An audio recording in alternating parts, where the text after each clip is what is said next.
हम अपने इतिहास के गहराइयों में जाते हैं तो हमें एक ऐसे स्थान का पता चलता है जो कभी चर्चित था। जी हाँ, हम बात कर रहे हैं हम्पी की, जो तुंगभद्रा नदी के किनारे स्थित विजयनगर की कभी राजधानी हुआ करती थी और यहाँ के राजा हुआ करते थे कृष्णदेव राय। इन्होंने अपने शासनकाल में ऐसे मंदिरों का निर्माण करवाया जो कि मंदिरें आज भी जानी जाती हैं। विट्ठल देव मंदिर, यहाँ तक कि लक्ष्मी मंदिर, गणेश मंदिर, यहाँ पे कई मंदिर पाए जाते हैं, पर यहाँ का सबसे सर्वप्रसिद्ध मंदिर है विट्ठलनाथ मंदिर। जी हाँ, जिस मंदिर के प्रसिद्ध होने के पीछे कारण भी है। इन मंदिरों की दीवारों को ऐसे बनाया गया है कि जिनमें से एक सुनहरी और संगीतमयी आवाज़ आती है। इस रथ के पहिए को इधर-उधर करके कहीं भी ले जाया जा सकता है। जी हाँ, इस मंदिर के प्रसिद्ध होने के यही कारण है। आखिर ऐसा क्या हुआ कि हम्पी के नामो-निशान खत्म हो गए? पर प्राचीन काल की बात है। 4 चर्चित मुसलमान हम्पी आते हैं, हम्पी को तोड़ना स्टार्ट करते हैं और तहस-नहस करते हैं। पर हम्पी कहाँ इतने आसानी से टूटने वाला स्थान था। हम्पी फिर भी अपना बना रहता है और अपनी ऊँचाइयों के ऊपर जाता रहता है। 300 साल तक इस पे किसी की भी नज़र उठाने की शक्ति नहीं होती। हम्पी ये था।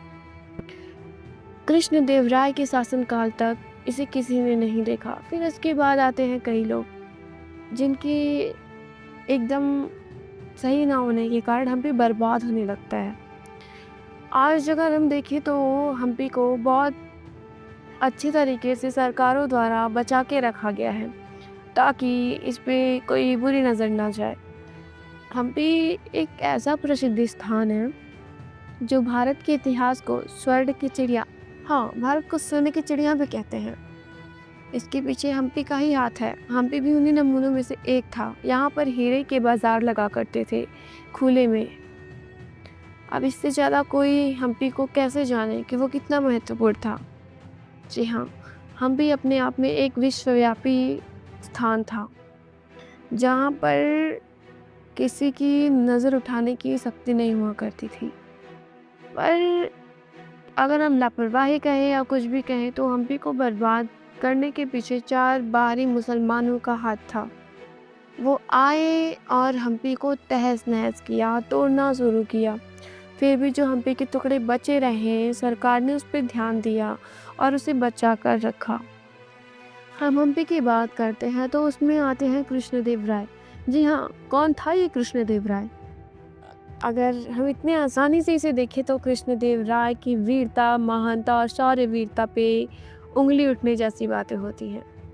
ये एक महान सम्राट था। 16वीं शताब्दी में जब दिल्ली ढहने लगा तब ये आते हैं और 1509 में इन्हें विजयनगर साम्राज्य की राजगद्दी मिलती है।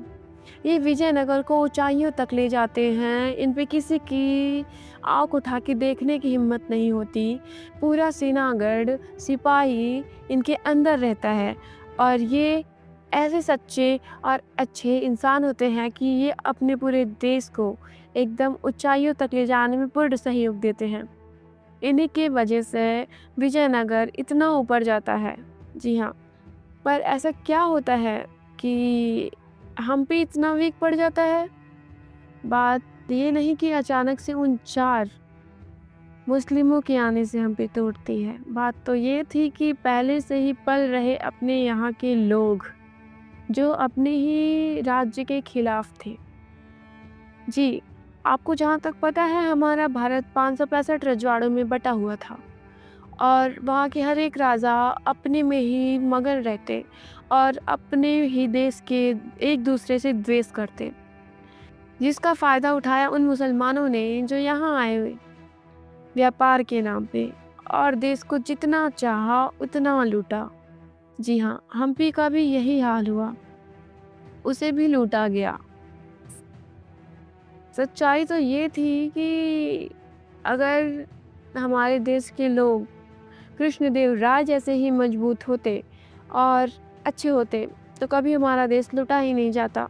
कृष्णदेव के समय काल तक, मतलब 20 साल तक कृष्णदेव राय ने 1509 से 1549 तक अपनी राजगद्दी पे किसी की नज़र न ढहने दी। उन्होंने बीजापुर, गोलकुंडा जैसे महान शासकों को हराकर उन पे आधिपत्य जमाया और अपने देश को उसमें मिलाता गया और आज के ईरान, इराक के मध्य ही आता था हमारा हम्पी। आखिर क्या हुआ जो हमारा हम्पी अलग हो गया? फिर भी हम विट्ठलनाथ मंदिर को जानते हैं, जो एक श्रेष्ठ मंदिर है, जहाँ की हर दीवारों से शहनाइयों की आवाज़ें आती हैं और मधुर वचन आते हैं। ऐसी थी हमारी हम्पी। आज भी विट्ठलनाथ मंदिर के वजूद से हम्पी जानी जाती है।